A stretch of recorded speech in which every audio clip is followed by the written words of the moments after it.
places that were open were a handful, and it was at nighttime. So the concept of Super Gourmet came into play. Oh, that's super cool that you found like that niche and just solved that problem that you saw. So yeah, so finding that if you live and you work and you invest in a community, it really gives back to you. So I just want to ride my bike. Yeah, I'm just sick of always watching the news. I just want to go outside. Yeah, spend a weekend way up top with a view. Okay, so this is the Super Gourmet Casco Viejo, right? Yes, correct. So would you? So who are you? Would you like to introduce yourself? Your names, the business, and just everything about it. Yep, Blayne Ladner, and I'm from Mississippi. Been in Panama since 2006. And I'm Yazmina Delgado, and I'm from Panama. Oh, nice. So what actually brought you to Panama in 2006? After Hurricane Katrina, so I made a move to Panama after surviving through the hurricane. Oh, wow. How was that? How was that experience? The transition. What did you learn from something like that? A very bad experience that I wanted to go somewhere new, have a new, fresh start. Also, Panama doesn't have hurricanes, so I know if I came to Panama, I would not experience another hurricane. So that was the big deciding factor, and then everything from there, the cards just fell into place. Oh, wow. So anything else you want to add to your uprising of your journey in Panama? Or Well, the beginning of Panama was back in the day when Panama was just actually getting started with a lot of expats, external heralds coming to live in Panama, looking for a new place, leaving the States, leaving Europe, around the world. So Panama was sort of hitting the map at that time. So it was a neat time to come in, so becoming more or less a pioneer in Panama and working with the community, especially Casco Viejo, because this had been an abandoned community for many decades and was up and coming, being a World Heritage Site, patrimonial historic, and just great architecture. Oh yeah, no, it's super pretty out here. So this space, do you want to explain a little bit about this area? Because it's I mean, Casco Viejo, also known as Casco Antiguo, was established in 1673 is the date that establishes back. They have found architects and markings and buildings that date further back than that, but on the map sort of 1673. So it has the heritage of the Spanish, it has heritage of the French, so the architecture, like I said, spells that out. Having the museums, the churches, we have 7 churches, 7 cathedrals in our area here. We have plazas, there used to be bullfighting and Plaza Herrera. So there's a lot of history that goes back from the Jesuits to, religious. What else would you say of history-wise? Pirates. Which was a really bad experience for Panama. The creation of this area was mainly because Panama Viejo was attacked by pirates. And then they decided Morgan. And then they came to this area, and then there were several attacks on this area too. But this area was more protected than the other area due to the bay and how the landscaping is and having the retaining wall here. So this was a more protected area for everyone to settle. Oh, interesting. But yeah, no, it is. If you go to the area of the beach at the end, you're gonna see that there's, I don't know how to say that. The retaining wall? No. You see that the water at the bottom, the boats cannot get all the way. When our tide, we have big tide changes here. So when the tide goes out, when you see that it's low, since that type of rock was all the way almost like to where you see the circle of the bridge, the boats, if there was any attack, they could see them from there because they will have to jump from there. So being here, they will see if they were going to be attacked and be prepared to run to the hills, because that was another option. The main reason to move here is that they will have an option to go to the hill where you see the flag to get protection. Cool. So that's cool about the area. This is kind of fun. Did you know what you wanted to do as like a kid growing up?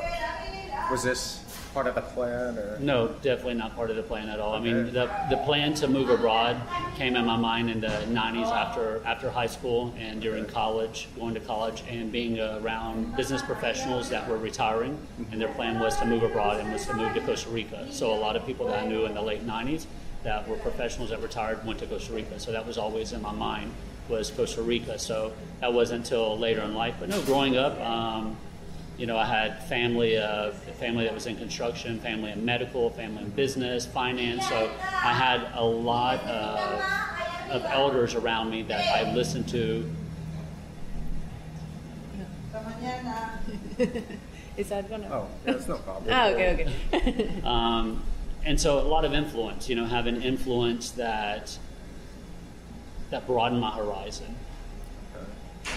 So just people and just other like influences, all of that just came into play. The entrepreneur being that, okay, I could make a change in my life. I didn't have to be, you know, we had family members that moved from states and had different businesses. And so I'd always been around people that took chances. Okay. You know, leaving one type of industry, going into another, or becoming successful, going back into another industry. So I knew I had that guiding to be around me and to listen and talk to people to get the advice. And so when I decided to move to Panama, they're like, okay, what are you going to do there? And I'm like, I'm not exactly sure. And so I came here and actually worked in real estate for my first year that I was here, because back home I had a lot of experience with buying and selling properties, commercial, residential, that I did for fun and for investment. And so I brought that to Panama with me and did not enjoy that. And so then there was a reason that having business meetings at that time in Casco Viejo, there was not a place to have breakfast, not a place to have coffee. The places that were open were a handful, and it was at nighttime. So the concept of Super Gourmet came into play. Oh, that's super cool that you found like that niche and just Exactly. solved that problem that you saw. So Yeah, so finding that if you live and you work and you invest in a community, it really gives back to you. So, yeah, and it's been that way. it's cool. I like to hear stories like that. This one's fun. So what was like your favorite toy or activity as a kid? As a kid was fishing. Fishing. Was the big activity, being out on the water. So that was a nature and, you know, Nature, being out. And nice. our families had farms, so being out on the farm and growing things. And here in Panama, I mean, you can go out to the sidewalk and put something down, and a week later you see a plant coming up because it's just so natural. Yeah, and it rains a lot here And too, it rains so, a lot, yeah. exactly. So if it doesn't get washed away, it grows. Yeah. So yeah, you mentioned one of the notable hurdles that was the hurricane. So any other notable hurdles that came along the way when creating Super Gourmet? Yeah, I mean, basically learning business, learning how the culture and how the country of Panama handles business. It's totally different than the States. Banking, language, everything from car mechanics, repairmen, everything that you take for granted that you know your whole life, and you just make a phone call or you have a reference of someone, and you have that comfortable knowing that you're going to be taken care of. Here, it's like it's all new. So you get a lot of promises, and then you find out this is not my person, that's not my person. So finding your way through of how to make your personal life and a business work all at the same time was very challenging. Cool. Yeah. So you already kind of answered this. So like, why were they so difficult? I think it's like the language, just different cultures. Yeah, it's language, different culture, exactly. All that. That is the biggest, I would say. But yeah, so you learned. You've been here for a while, so you learned your Spanish through Right here. just Through industry, through my work. yeah, that's super cool. I never went to school, never went to classes, never studied online. Oh, nice. So It was just actually all right, experience. exactly. Wow. Just Cool. Repeat. yes. Nice. And then, okay, let's just jump into these fun ones. So your favorite cup of coffee style? Black. Black. Just what type of like beans? Right now, I'm really enjoying geisha.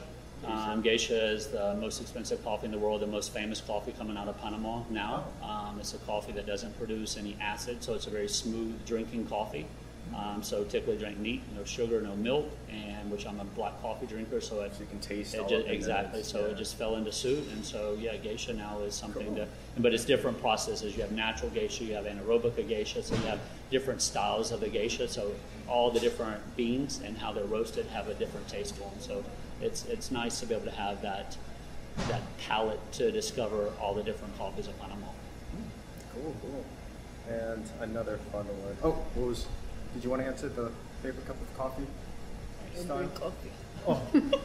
But yours is chocolate. Though. Yours is chocolate because of Panama and chocolate. Yeah, the hot chocolate, or I can say that I like the one that you take, the iced latte.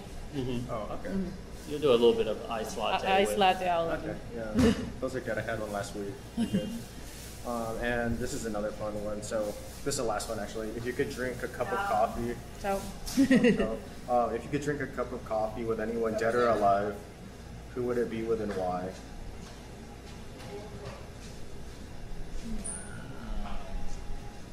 A cup of coffee. A cup of coffee with someone dead or alive. I would have to say Jimmy Carter. Jimmy Carter. Also, what cup of coffee? Black coffee together. Nice.